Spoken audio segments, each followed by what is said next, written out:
আসসালামু আলাইকুম, hello guys. শীতের দিনে পিঠা খাওয়ার জন্য বউরে দিয়ে একটা ট্রাই করাইলাম। তো দেখতে পাচ্ছেন আমার বউ। আমি প্রথমে ভাবছিলাম যে ওর দ্বারা এগুলো সম্ভব না। তো নারকেল, গুড় এবং চালের গুঁড়ো এনে দেওয়া হয়েছে। প্রথমে সে অল্প থেকে বলছি যে তুমি বেশি করে ফেলাও না, নষ্ট করে ফেলাও না, আমার অপছন্দ না। তুমি এক অপচয় আর অপচয় করাও না আমার দিয়ে। তো এই কথা বলার পরও কাজ শুরু করে দিল। হাতের কাজ দেখে মনে হচ্ছে না পারবে। তো আমি যখন পিঠা বানাতে অনেক রাগাইতেছিলাম, তো দেখতেছেন খুব ঠান্ডা মাথায় কাজটা করতেছিল। ওরও চ্যালেঞ্জ যে আমার খাওয়াইবো। তো আল্লাহর নামে দেওয়া শুরু করলো। দেখতেছেন সবাই দেখে একটু মন করে হাসেন। পিঠার আর কি দেখছেন, কলসের ভিতরে কি দিয়ে কি এমনি বানাইছে,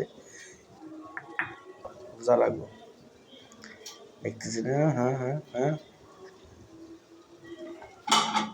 এইটার পিঠা বানানি দেখে সবাই প্রাণ খুলে হাসেন।